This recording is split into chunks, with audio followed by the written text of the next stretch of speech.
Hello, welcome to MIndset2Results. What does it take to become the man you were meant to be? Today, guest learned the answer through nearly 50 years of leadership, hard work, adversity, faith, and perseverance. Raised by a mother who taught him grit and sacrifice, Victor Bretting went on to become a construction executive, ranch owner, TV personality, international sportsman, and author of The Man That Would Become. Today he shares powerful lessons of masculinity, leadership, resilience, purpose, and legacy. Welcome to the show, Victor Bretting.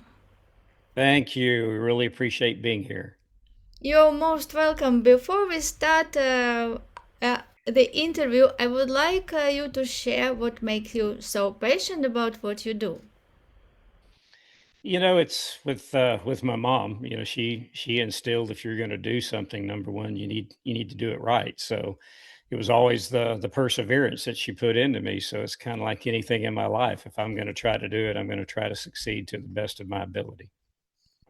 Great. Yes, this is such a great to have such mother. Yes, because those habits and characters which we learn from childhood, they will determine who we become. So I have this question for you. Why do you believe so many men are struggling today despite having more opportunities than previous generations? I think there's several reasons. One, the family structure is just not what it was. The divorce rate being 50% or whatever it is, and sometimes men are, absent basically in the home. And then the other side of it, you've got some people believing that we need to change the traditional values of what a man stood for. And that is a protector of the family, and the breadwinner, and all the things that are traditional. And I don't think that you have to change what has made us successful in the past. I do understand, just like in my road to where I've come from, my childhood till now, that I had to change, right? Because I was always driven. My mom told me, you don't quit, you get things done. But when you have that mindset, a lot of times you forget about empathy, or you forget about being kind. So I think a man today can have both, but you can't throw away the traditional values, I believe, of what a man should stand for. Yes, I would like to know what are those tradition values. Yeah, the traditional values to me you are the strength of the family. Your family does rely on you to make sure that you're taking care of everything that they need. So masculinity to me does mean strength. It doesn't mean weakness. You have to be able to stand up for the beliefs. Conversations we had before the show started was, again, about us kind of being quiet and sitting in the background. You still have to stand up for what you believe. What are men searching for that they're not finding? What do you think? Well, I think some of it is just the camaraderie. We always laugh as men and talk about, women have to have their circles, and, they need to talk and, chatter or whatever that is. We laugh about it, but men need to have that too. Because if you think of the problem with men today and the suicide rates basically going up, with men, and what I found out is actually men in construction is in America is the worst rate that there is.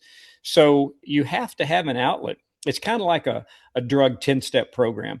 How are you ever going to be successful in the program? You have to admit that there's an issue first. Men have a real hard time admitting we can't handle it, but it's okay to say, "Hey, you got a minute? I'd like to sit down and talk with you about maybe some struggles that I'm having." And we don't do that.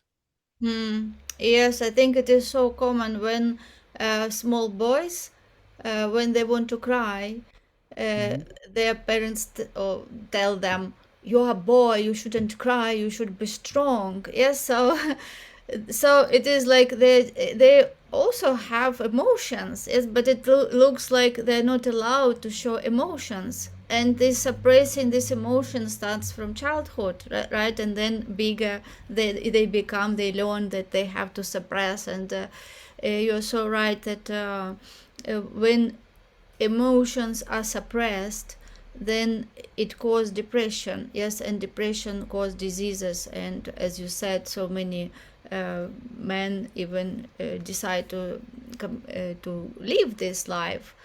So it is very important for men to also have someone who can listen to them. Yes. What? Absolutely. Mhm. Yeah, so what is your perspective on this? How men can be maybe brave to tell that they want to be heard? Well, I think some of it is just kind of getting the word out and letting a man understand. I mean, my transition in life was having to be, the dad of the family, even though I wasn't, because I didn't have a dad that was present. So you go through that transition in life, and you finally get to a certain point in time, and you realize that it's okay to cry. Maybe it's in silence. Maybe you don't have to let anybody know, but it's okay to let the emotion out. So I think some of it is just like what we're talking about right now, having a man understand it is okay to be emotional. Now, don't get me wrong, my emotions don't control my brain, right? I still have to think through things on how, I provide for the family or how I'm going to do something. But it's still okay to feel and have empathy. And that's what I had to learn. That's where my transition comes from, is really being a strong man, learning how that I could be a strong and caring man. Thank you, Victor, for sharing. You mentioned that you grew up without father. So, how you became strong man? Who you choose to be your role model? And how did you cultivate these qualities which you mentioned that are important for men? Well, I think again, it started with my mother. When you're watching your mom being, the only breadwinner of the family, working 60, 70, 80 hours a week to provide for what it is.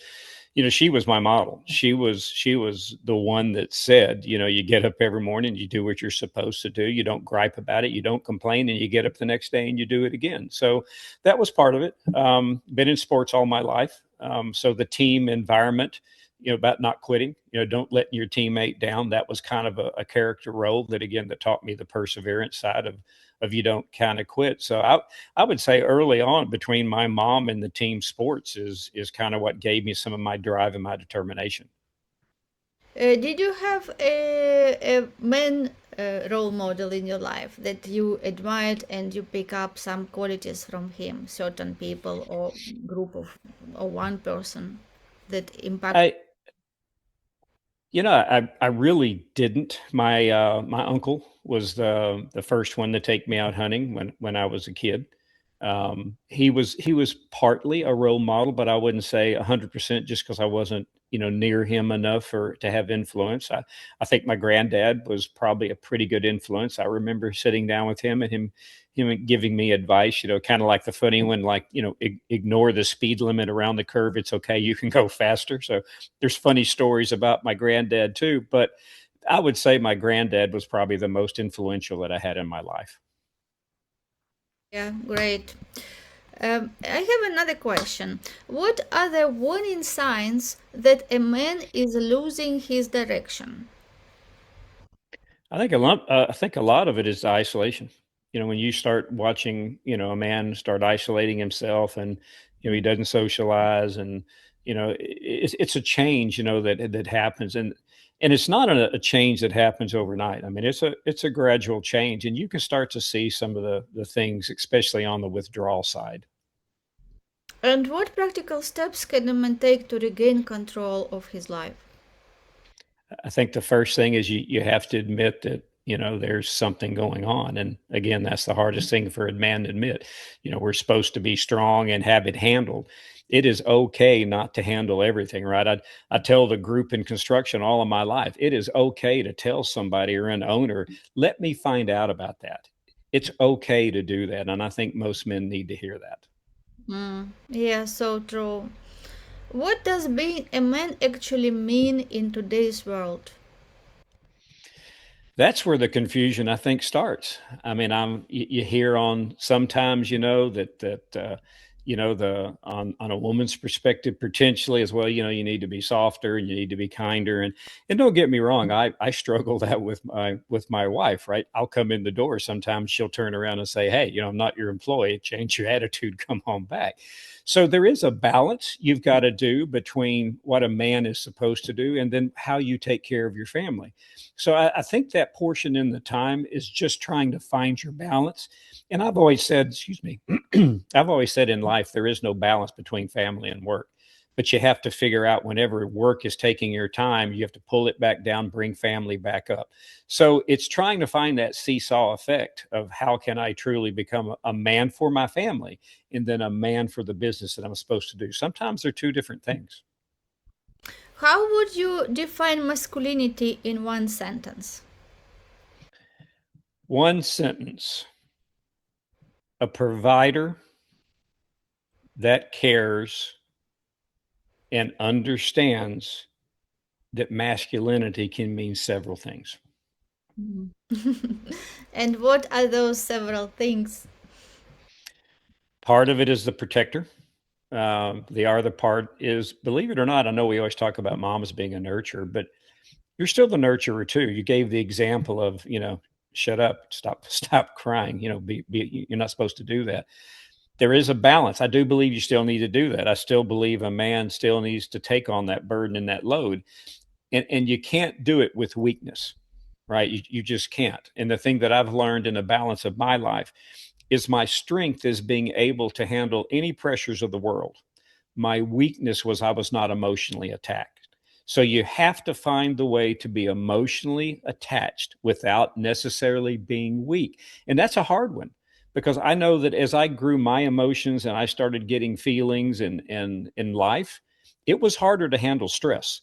So you have to try to figure out that balance in your life. And if the stress is too much, then you need to leave that situation because that's what's going to drive you to things you don't want to do. Yeah, so true.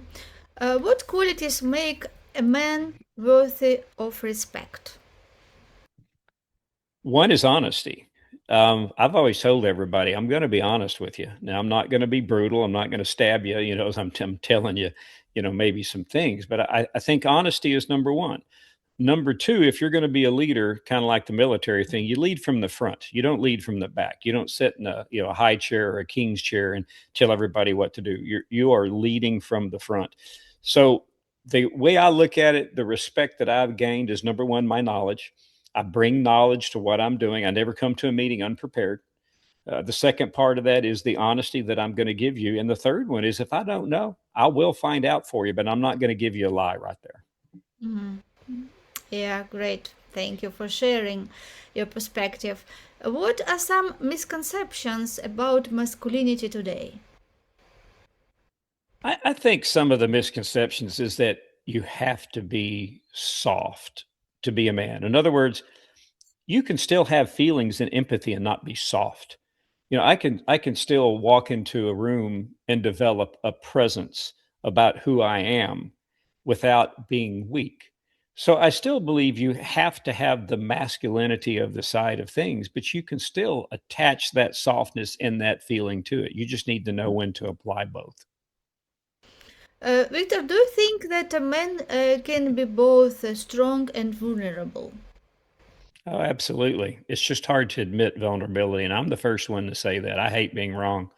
And it's taken me years to understand that it's not about right or wrong. Sometimes it's just about perspective, right? Listening to somebody's perspective, trying to understand their perspective. So I think you can be both.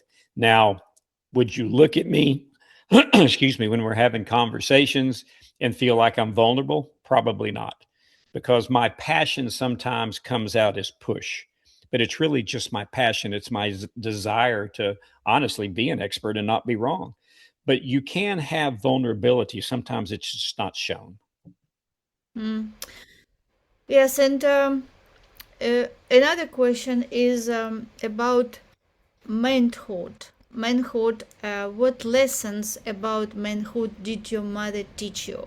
Yes, it is not easy to grow up a child alone. Yes, and as you said, your mother was a great model for you and grew you up with such an amazing man, yes, and such a great leader who helping other men.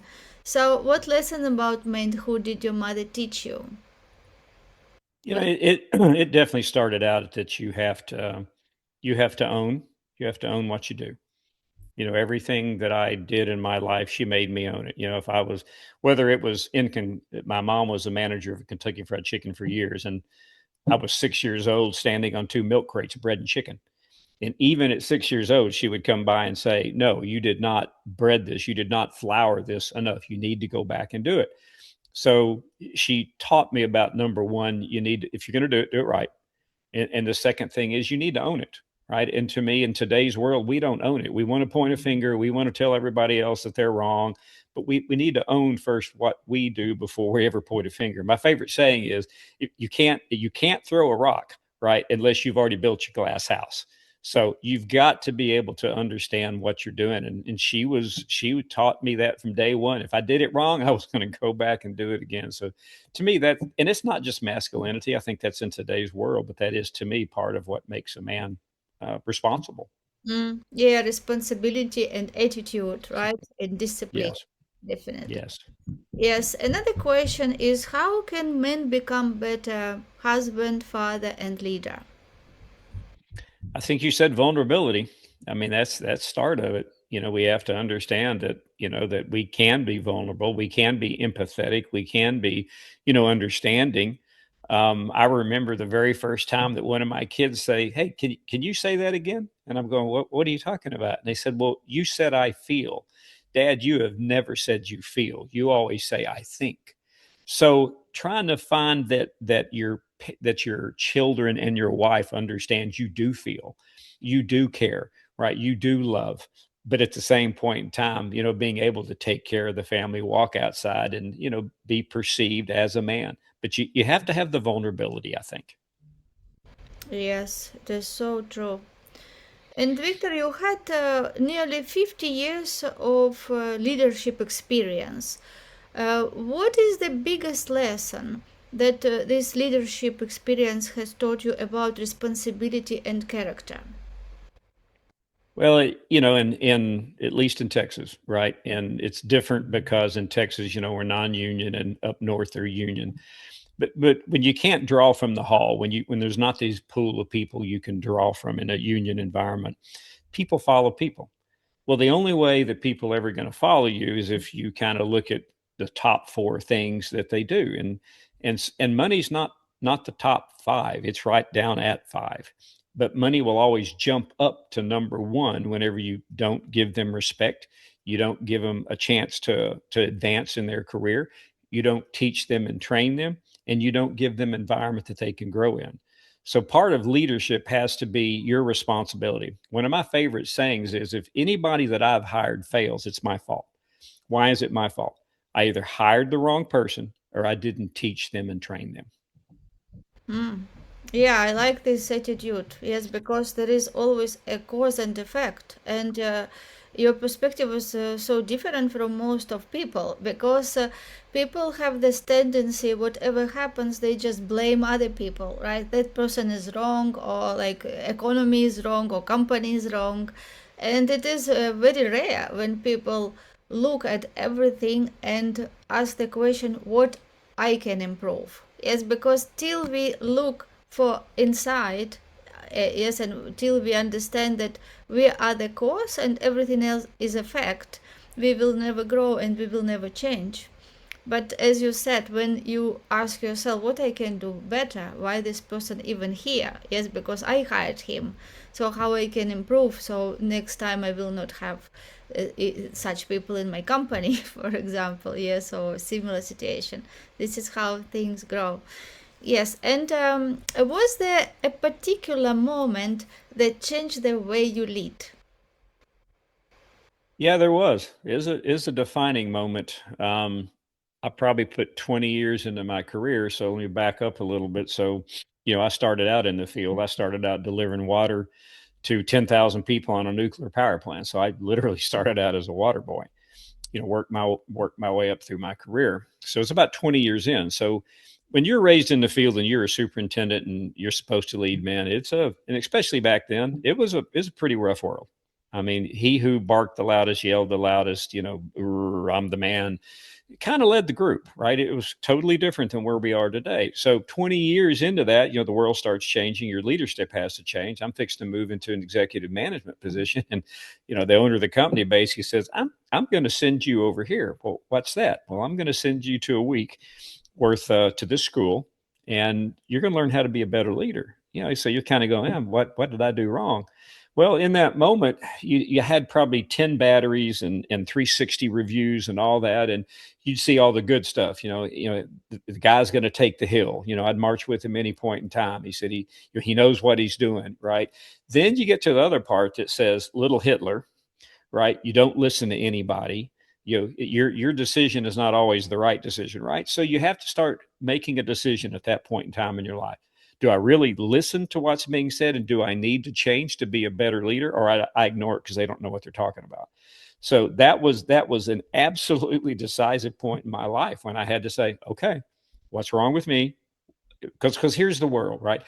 What people perceive as their reality. So I have a choice. I either have to change that perception, right? And that starts with me, not anybody else, starts with me. So that switch in how I thought and what I did changed the next 30 years of my career as being a leader.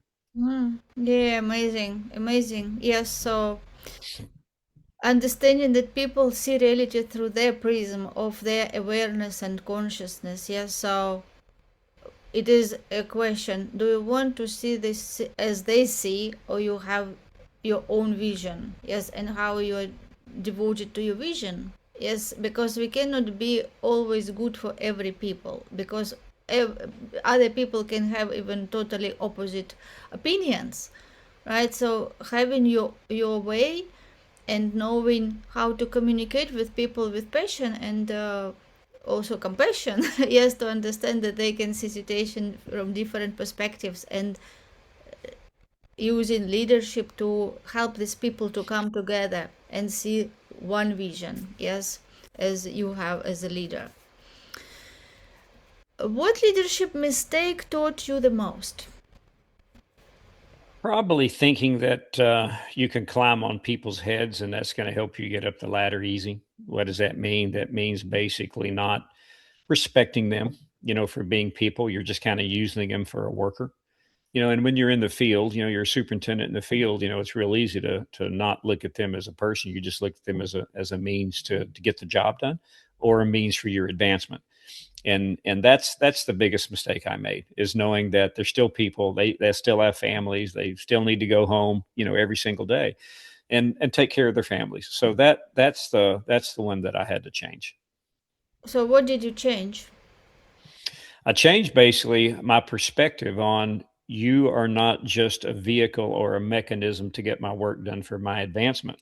Without you, there is no vehicle for advancement. There is no vehicle to get the job done. So it became more of a collaboration than it was do as I say.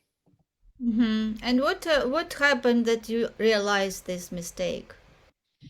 Well, when it's kind of a funny one. So when you're out there and you've got finishers that are finishing a big slab, and you're going out there and you're barking orders to them, and you're telling them this and you're telling them that, and they walk off the job site, and you lose the pour and you tear out 10,000 square foot of concrete.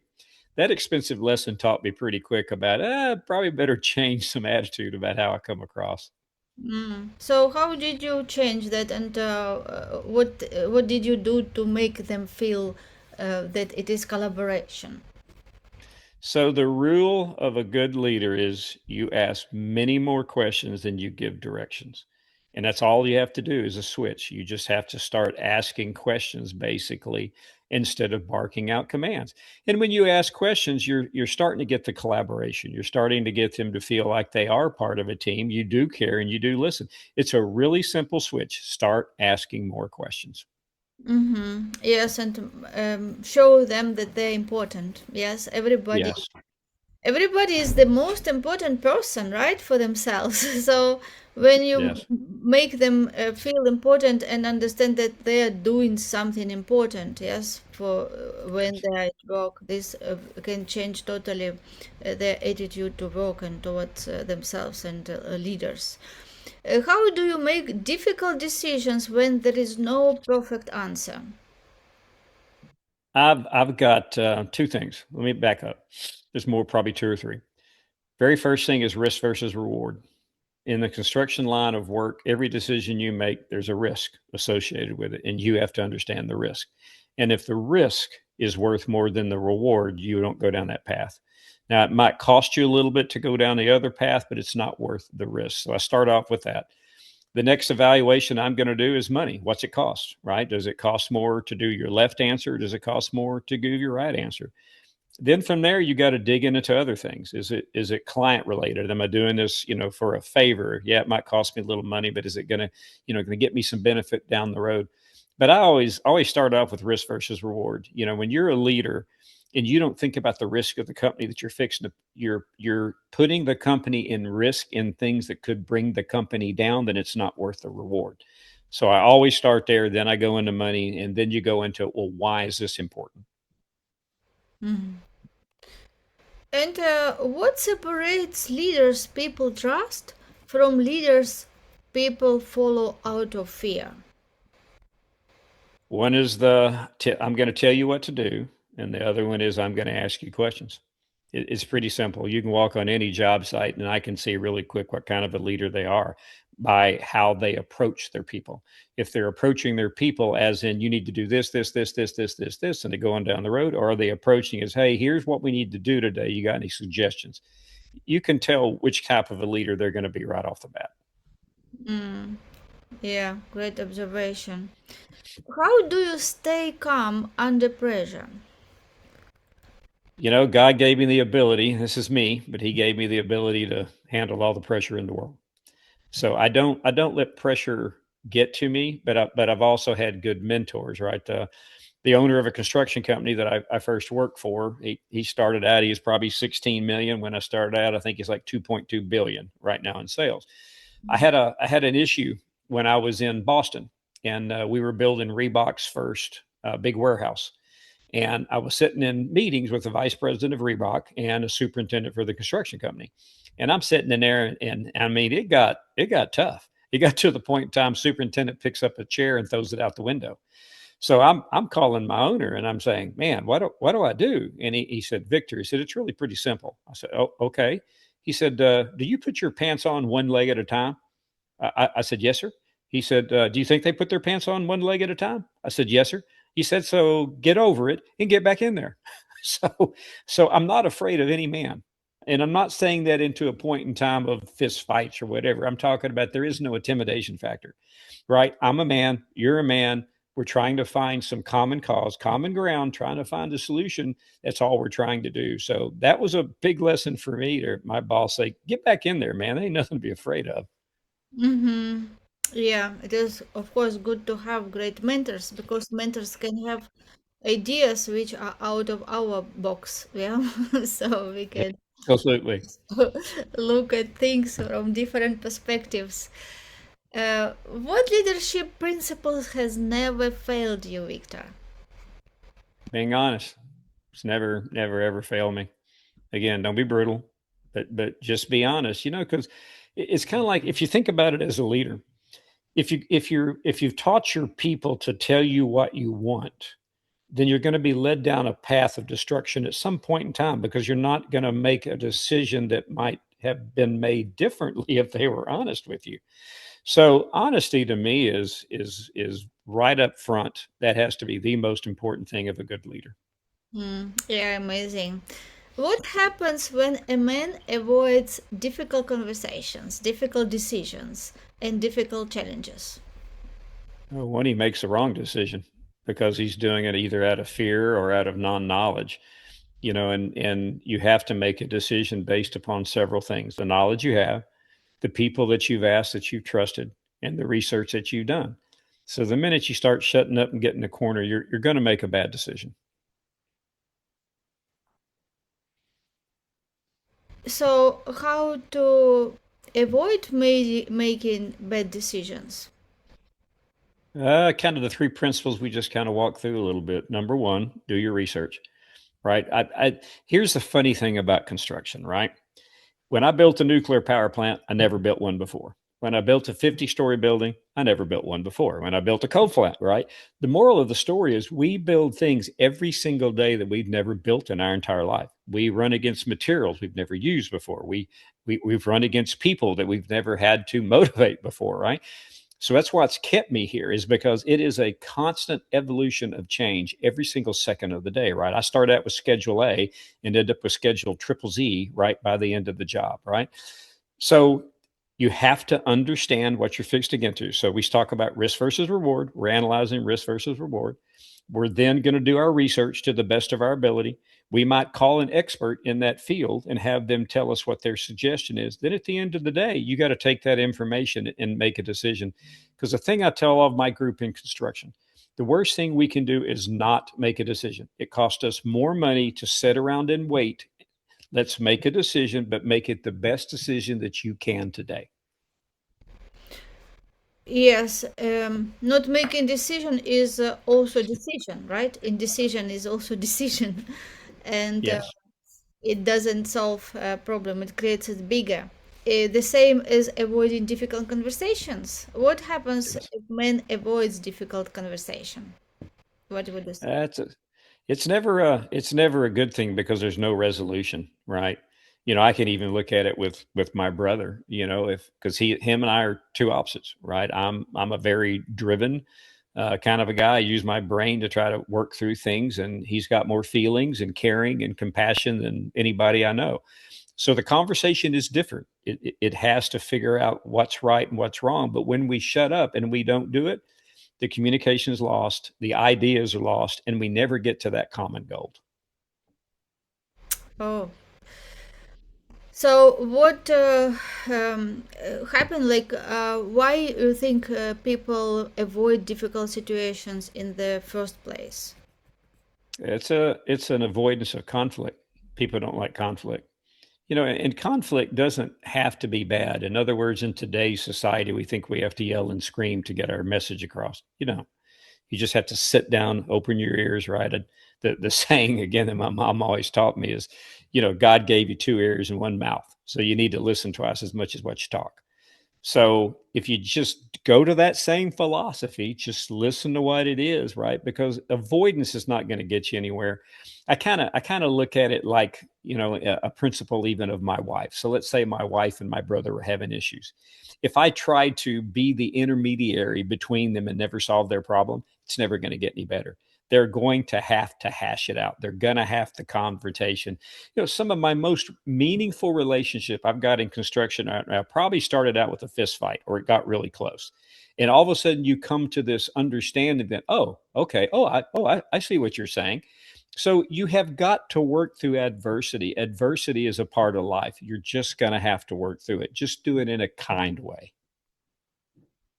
And what is the cost of avoidance?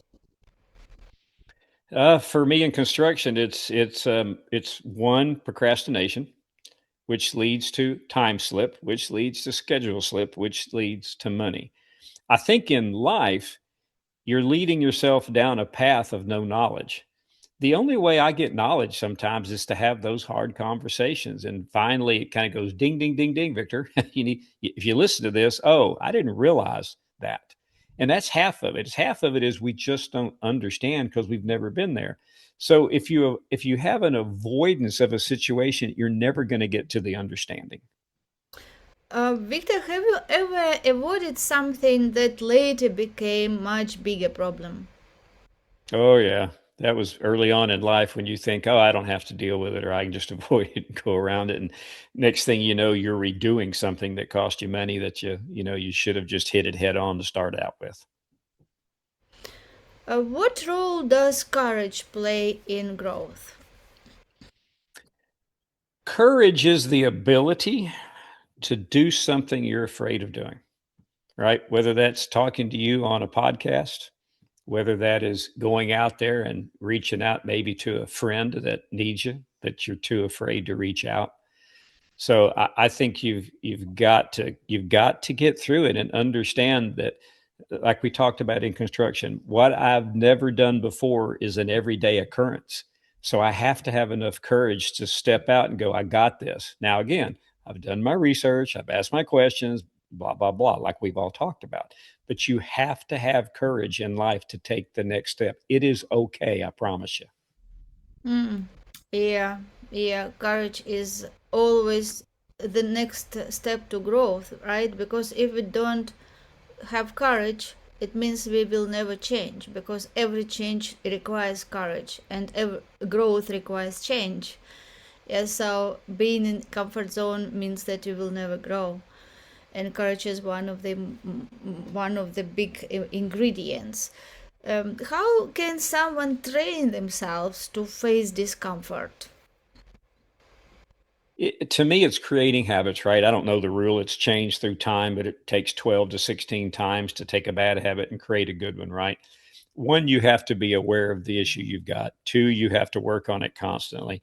Three could be you've got stickies every place you go in your truck, on your computer, on the refrigerator door, reminding you of what you're going to do. Change is extremely hard. And a lot of people want to change, but they don't persevere and push through to make the change. Because you said the word comfort. Whenever we get in a situation basically that we don't like, we go back to our comfort zone. So we go backwards in time. So you have to have the courage you talked about, you have to have the tenacity, and you have to care enough that I really want to change to push through. And from your life experience, what was one habit that was very uncomfortable for you, but that helped you a lot? I don't know if it's uncomfortable, but some habits were starting off with simple things. Like you're so concerned about making an impression with somebody else when you shake their hand that you forget their name because you're too worried about saying yours. Some of them are just little things that happen. The bigger habit in construction for me was listen more than you direct. That's a tough habit to do. It's a tough habit to sit there and you're ready for your answer and you're ready to give your answer halfway through their conversation, but to sit there because sometimes at the end of that conversation, you found out it really changed for what you thought it was. That one's a tough. Even today, I still have to remind myself, you need to wait, you need to listen. What are they trying to say? Did you get the point that they were trying to get across? That I still struggle with today. Hmm. For me, one is taking cold showers in the morning. I wouldn't want to do that. It's not the worst thing I would ever like to do, but my mentor just challenged me and said this one activity early in the morning, like we wake up at 5 and just straight away go and take cold shower. Oh, When you do this, you will learn how to stop negotiate with yourself. You wow. just get in this habit just to do things. And he shared that this helped him a lot, and he didn't miss even one day for a few months since he started. And I followed him, and now yes, it is something that you really feel discomfort. But after that cold shower, it feels so good, and you say, so good that I did it. And yes, and then what I noticed that initially it feels very uncomfortable, but later it feels like you want that feeling, like when you go to gym. Yes, initially you can feel pain in muscles, but when you continuously do it, you already know that feeling, right? Like that adrenaline and that excitement, and then your body like craves that feeling. And this is exactly what happens when initially we do something uncomfortable, but it teaches us to not negotiate, right? Because why people go one step forward and then two steps back, again one step forward, two steps back, like they constantly negotiate with themselves, right? But so creating these habits, it helps to stop negotiate and just have what you want to do and just go for it, what doesn't matter what it takes. An interesting perspective. That's the first time I've heard that. Oh yeah. Yes, we will meet amazing people in the circle of fame. So this is where we will share so many different perspectives. Yeah, because it is a lot of success is mind work, right? So as you said, Yeah. you trained yourself to do things, and yes, like for me, cold shower at 5 a.m. was really tough thing to start my Yeah. morning, I especially in agree. England when it is weather is cold and rainy in the night, like in winter time. Yeah. Yeah, but this is you. Then you build your character. Then you really you really start seeing the change in you inside. That you just don't negotiate. You just do it and do it and do it, and this is how results change. Nice.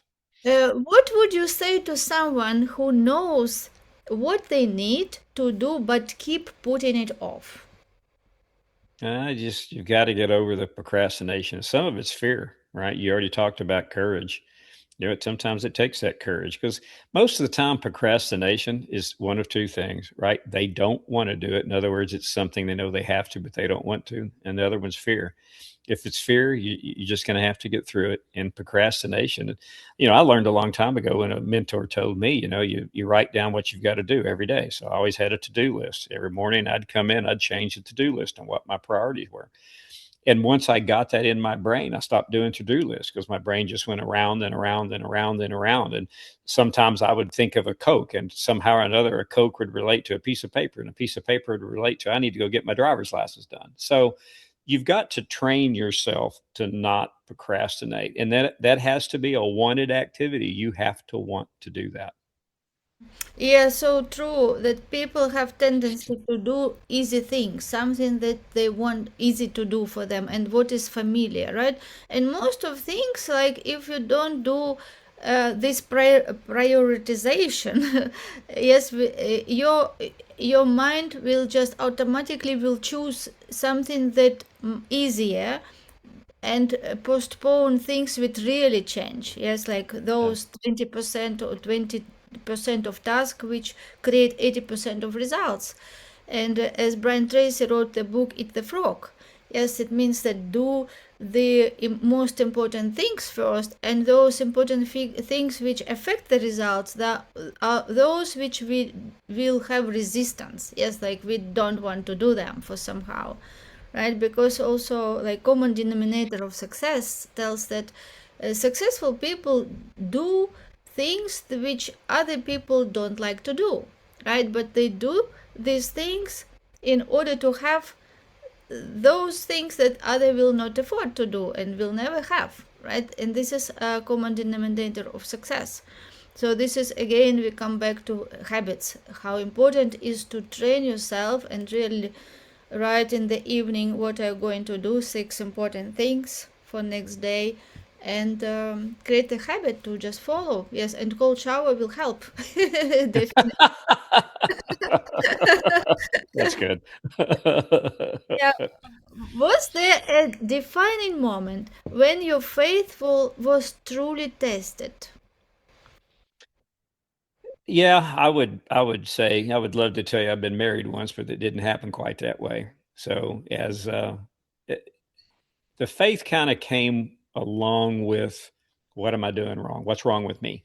Right? You talked about the change, because I never at any point in time gave my heart to anybody. It was kind of like, being fearful, right? Well, it might hurt if it doesn't work. So I never had that trust, right, to be able to go forward. So that whole episode in there of going through and you're still trying to be a parent to your kids while struggling through relationships. It was a tough time at some point in time to sit there and kind of go, okay, what do you want of me? And my faith came more full circle probably later in life. My mom had me in a church school since I was in kindergarten, so I was grounded in faith. I drifted, for quite a few years, and it's really the giving back that we do at the ranch and all of that make you start coming back and realizing what you put on this earth for. And that's not to take. You're put on this earth to give and to help and support and be there, and you'll help other folks. So I would say the hardest point in time was through the marriages that didn't work. But my true evolution of my faith really came from understanding that we need to give back and we need to help. And how has faith influenced your leadership decisions? I think it still goes back to the honesty portion of it, right? Because you're not supposed to lie to anybody, and you tell them the truth. So I think that's one of it. And the other one is knowing that I'm here on this earth to help them. So that comes back to what we talked about on leadership, that I need to train and I need to teach. So to me, everything intertwines with what I do as a leader. Faith is in my forefront, that it still plays a part of my character, the way I lead, the way I teach, and the way I want people to succeed in their lives. Yeah. And how do you maintain faith when things are not going according to plan? They say blind faith. You just have to believe. And part of it is, I'm kind of a show me kind of a guy, right? Somebody says, "Hey, I can do this for you. Why don't you show me first?" Right? I don't. I'm one of those kind of guys that I will give you an olive branch. I will give you an opportunity, right? But if the olive branch comes back and you pick the flowers off, you pick the leaves off, and there's thorns, it's probably going to be a fight. So I want people basically to back up. I want to help as many people as I can, but you have to help yourself. So I'm looking for these steps basically to see that you care enough, that I care enough. Because my other speech in life is, when I'm training people, is if I'm putting in a 12-hour workday and I'm spending 2 hours out of my workday to help you, my workday is now 14 hours and I'm being away from my family. So I need to know that you're engaged as much as I'm engaged. Hmm. Yeah. Personal responsibility and commitment. Yeah, I think here is Yes. the best word is commitment. When people really know what they want in life, right? And when they receive help, they can implement. Yes, this is how they can help themselves. And what advice would you give someone who is struggling spiritually? I would say starts with kind of being out in the country for me. How do you how do you sit in a hot tub at night or whatever and look up and see all the stars in the galaxy and realize that there's something bigger than you? How do you how do you not understand when you're looking at God's creation and you're looking at all the creatures and everything He's provided for us? Like, how do you not see it? And I know at some point in time, you're blind because you get hit with a bunch of things and you think you're at the end of the rainbow. But I go back to that old saying that God's not going to put things on you cannot handle. You might think you can't handle it, and you might think that you're never going to make it through it, but you will. You have to have enough faith and belief that you will make it through it. There is light at the end of the tunnel. And so courage, you mentioned courage several times. You have to have the courage to believe that you're going to get through this. Yes, very good word is surrender. Yes, surrender. It is when we stop relying on ourselves and just let it go and start relying on something what we don't see, like on invisible forces. Yes, and have the trust that we will be guided. This is Yes, also ma'am. very good habit to surrender and be thoughtful and see bigger picture and know that when you do your right things you will get support, and you never know how you will achieve your goal, right? You never know how you will get there. Just you have to focus on one first step, what you can do with resources you have, situation you are in, what you can do from now, and take one step with the faith, and the rest will show up. Very good. I like it. Yes, and one more question. How do faith and purpose work together? What you say, Victor? So purpose again is a cause, right? A mission. I think a lot of this starts with, how do you survive in this world? You need something to love, and you need something to do, right? I think I watched a bunch of people that were interviewed that were old actors or whatever, and that was a common thing, right? You need something to love and you need a purpose in life. So if you have a purpose, then faith also plays a part in guiding you down the path. It's like what happened to us. The ranch was about my retirement and my wife. It was about continuing our legacy and the hunting that we've done. And then you meet a couple of people, and next thing you know, you're donating hunts to them and all that. Next thing you know, you kind of wake up and you realize, whoa, God led me down a path I had no earthly idea I was going. So I think you still have to have a mission. You need a path, and you need that determination to get through. And God will help you through it. But you have to start somewhere, right? People that sit on the couch and go, well, God's just not helping me. Well, maybe you need to get off the couch and go out and try a little bit. So I think you have to do your part, and God will help you with the rest. Yes, yes, I'm totally agree. And if every young man listening today could hear one message from you, what would you want him to remember for the rest of his life? That to be a man is okay, but understanding that being a man in your masculinity is also having compassion and having empathy. Mm, yeah, this big. And what do you wish someone had told you when you were 20 years old? That to be well rounded and to be a good human being in today's world, well rounded does not necessarily mean, I'm the toughest kid on the block and I'm not going to cry when, something happens in your life. Understanding that I could be a man, I could still represent myself as a man, but still care, have a heart, and have more feelings. I miss that, early on in life. And what mistake should every young man avoid? What should they avoid? That's a really good question. There's so many answers, I think, to doing that. So, what should they avoid? I would probably think the very first thing is that masculinity doesn't mean you're the toughest person on the block. I still kind of go back to that doesn't make you a well-rounded human or an individual. So avoid thinking that bullies are good, right? Bullies are not good. Um, Somebody that can stand their ground but reason as you're standing your ground and still have empathy for maybe the person, maybe they had a bad day and it's not just them.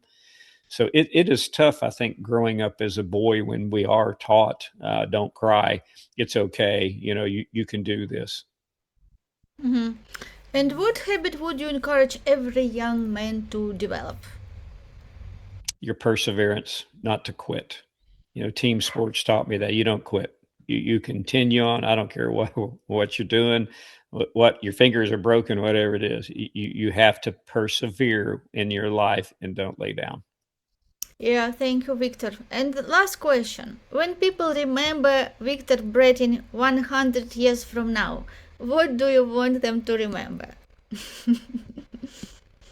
You know, I'd like for my legacy to be to my family and to anybody that knows me that I have changed.